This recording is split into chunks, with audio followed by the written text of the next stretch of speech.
Rajesh law centre में आप लोगों का स्वागत है। आज हम लोग चर्चा करेंगे कि अगर कोई व्यक्ति किसी अनुसूचित जाति या अनुसूचित जनजाति के साथ गाली गलौज मारपीट किया है, लेकिन वो उसकी जाति को नहीं जान रहा है कि वो व्यक्ति किस जाति का आता है, तो क्या उस पर SC/ST एक्ट लगाया जाना चाहिए या नहीं लगाया जाना। ये भी एक काफ़ी विवादित बिंदु है। बहुत सारे ऐसे मामलों में होता है, लोग पड़ोस में आके बसे हुए हैं या हम कहीं जाके कहीं बसे हैं, ठीक है, किराए पे रह रहे हैं, मकान बनवाए, मुझे नहीं पता है वहाँ के आसपास के जो लोग रह रहे हैं वो किस जाति के हैं, किस समुदाय के हैं। हाँ, ये पता है किस मोहल्ले के हैं, लेकिन उनकी जाति और धर्म के बारे में हमें नहीं जानकारी है। या हमारे मोहल्ले में आकर के लोग बसे हैं, ठीक है, मुझे नहीं पता है कि वो किस धर्म के हैं, किस जाति के हैं, बस इतना पता है कि मोहल्ले के लोग हैं। तो मोहल्ले में रहने पे लोगों में आसपास में गाली गलौज तो तू मैं होता ही रहता है, ठीक। या मैं कहीं रोड पे जा रहा हूँ, पेट्रोल पंप पे हूँ या कहीं पे भी हूँ, गाड़ी से ठोकर लग गया या किसी भी बात को लेके तू मैं हो गया, तो वहाँ तो कोई एक दूसरे की जाति को नहीं जानता, ना धर्म को नहीं जानता है, ठीक है। जब तक कुछ संकेत चिन्ह के रूप में ना हो, जैसे मुस्लिम है तो टोपी लगाए हुए हैं, ठीक है, या उस तरह से दाढ़ी वगैरह रखाए हुए, तो एक पहचान के रूप में कहा जा सकता है कि ये मुस्लिम है। हिंदू है, टीका लगाए हुए हैं, ठीक है, कंठी माला पहने हुए हैं, तो एक कहा जाता है कि हिंदू धर्म से जुड़े हुए हैं। लेकिन ऐसा तो सभी के माथे पे या गले में तो होता नहीं है, तो वहाँ तो बिल्कुल आप ये नहीं कह सकते हैं कि हम इनकी जाति और धर्म को जान रहे थे। ऐसी स्थिति में अगर SC/ST एक्ट लगाया जाता है तो क्या उसके आधार होंगे, ठीक है, केस कितना मजबूत होगा कितना नहीं, उसी पे एक एक करके बिंदु पे मैं चर्चा करूँगा। एक बात बता दें हम आप लोगों को कि SC/ST एक्ट से जुड़े हुए कम से कम सैकड़ों वीडियो चैनल पे उपलब्ध हैं। आप लोग वहां से देख के अपना ज्ञानवर्धन कर सकते हैं। साथ ही साथ किसी भी विधिक जानकारी के लिए आप चाहे वो संपत्ति से जुड़ा हुआ विवाद हो, चाहे आपराधिक मामला हो, ठीक है, इस दिए गए नंबर पर संपर्क करके अपनी सुविधानुसार जानकारी ले सकते हैं। साथ ही साथ हमारे यहाँ UP PCJ HJS और UP APO या अदर स्टेट की भी जुडिशरी की तैयारी भी कराई जाती है। आप अगर कोई क्लास ज्वाइन करना चाहते हैं, तैयारी करना चाहते हैं, तो उसके लिए भी इस नंबर पे आप संपर्क कर सकते हैं। चलिए, 3(1)दा और 3(1)धा में लिखा हुआ है, साफ साफ लिखा हुआ है यहाँ पे कि अपमानित या अभित्रस्त करना या जाति सूचक गाली देना, बट ये लोक दृष्टि में आने वाले स्थान पे होना चाहिए। अब प्रश्न ये है कि अगर हम किसी भी व्यक्ति को, देखिए अक्सर कहीं भी मोहल्ले में भी गाली गलौज होता है, तो वो कोई भी बात को लेके, नाली को लेके, मकान को लेके, रास्ते को लेकर के, गाड़ी खड़ी करने को लेकर के, ठीक है, तरह कुत्ते को लेकर के, शहरों में कुत्तों की भी एक बड़ी समस्या है, तो जानवर को लेकर के, ठीक है, जानवर के संदर्भ में कोई भी मैटर हो, तो अगर ऐसा कोई विवाद हो जाता है और वहाँ गाली गलौज होने लगता है, लेकिन जो गाली गलौज कर रहा है वो दूसरे की जात को नहीं जाना, दूसरे के धर्म को नहीं जान रहा, और एक जनरल जो गाली होती है वो जो जानता है गाली अपना, वो गाली बक रहा है, मारपीट हुआ है। तो ऐसी स्थिति में मारपीट जो हुआ है, गाली गलौज जो हुआ, उसकी जो सामान्य धारा है भारतीय दंड संहिता में, ठीक है, मारपीट हुआ, सिंपल मारपीट हुआ तो 323 का टूट फाट गया, थोड़ा बहुत हथियार से मार दिया तो 324, ज़्यादा टूटा फाटा हुआ है तो 25-26 लग जाएगी, जो भी धारा बन रही है, ठीक है। साथ ही साथ जो गाली गलौज हुआ है 504 और धमकी वगैरह दी गई है तो 506, इन धाराओं का अपराध बन रहा है, ठीक है, इन धाराओं का अपराध बन रहा है, ना कि SC/ST का अपराध बनता है, भले वो सामने वाला व्यक्ति SC/ST का।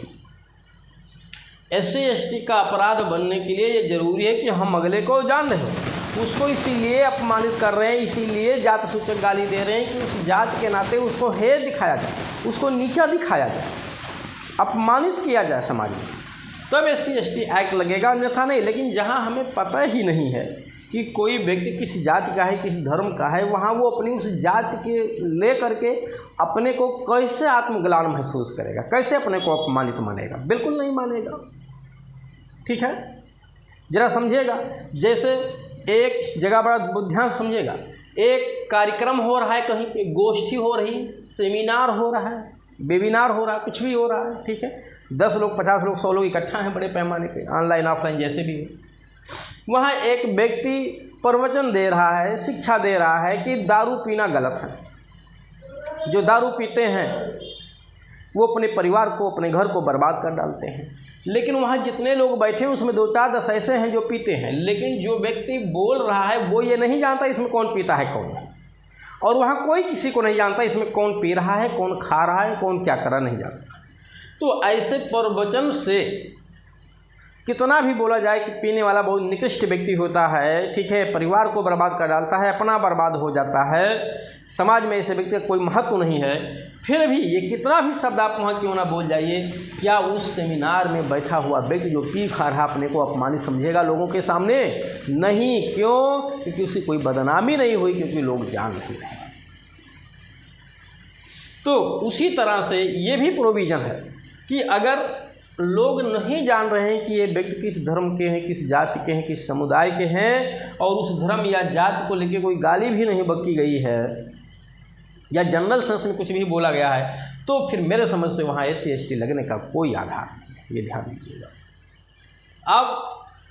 रोड पे चल रहे हैं, मारपीट हो गया, तो वहाँ मारपीट हो गया, अगर नहीं पता तो SC/ST एक्ट नहीं लगेगा वहाँ पे। लेकिन मारपीट होने के बाद वहीं पे एक दूसरे से पूछताछ हो गई, कहाँ रहते हो, क्या नाम है तुम्हारा, उसने बता दिया अपनी जाति को लेकर के, और अगले को जानकारी हो गई। अब वो उसको जाति सूचक गाली दे रहा है कि तुम तो भी तो नीच आदमी हो,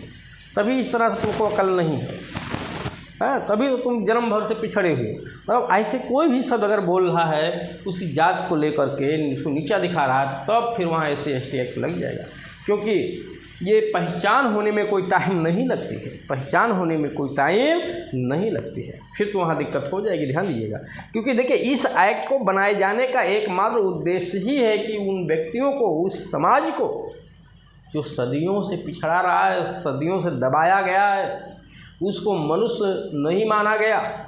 आज भी अगर आपने उस नज़र से देखा, उस नज़र से कुछ शब्द बोला तो SC/ST एक्ट लगेगा। लेकिन अगर आपका वो कोई इरादा नहीं है, ऐसा कोई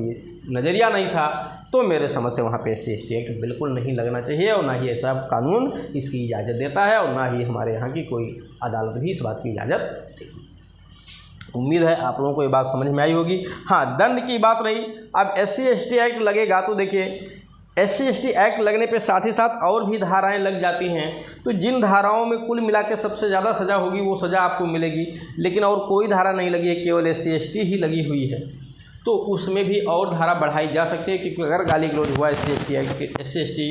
व्यक्ति के साथ और केवल उसमें SC/ST एक्ट लगा हो, कोई धारा नहीं लगा हुआ है, तो धारा सही लगी नहीं है, उसमें और भी धारा बढ़ाई जानी चाहिए, जैसे 504 या 506 धारा उसमें ऐड होनी चाहिए निश्चित तौर से। नहीं भी ऐड है तो भी अगर उसको दोषी ठहराया जाएगा तो कम से कम 6 महीने की सज़ा का तो प्रावधान है ही, जो अधिकतम 5 साल तक के हो सकता है, प्लस जुर्माने का भी प्रावधान है।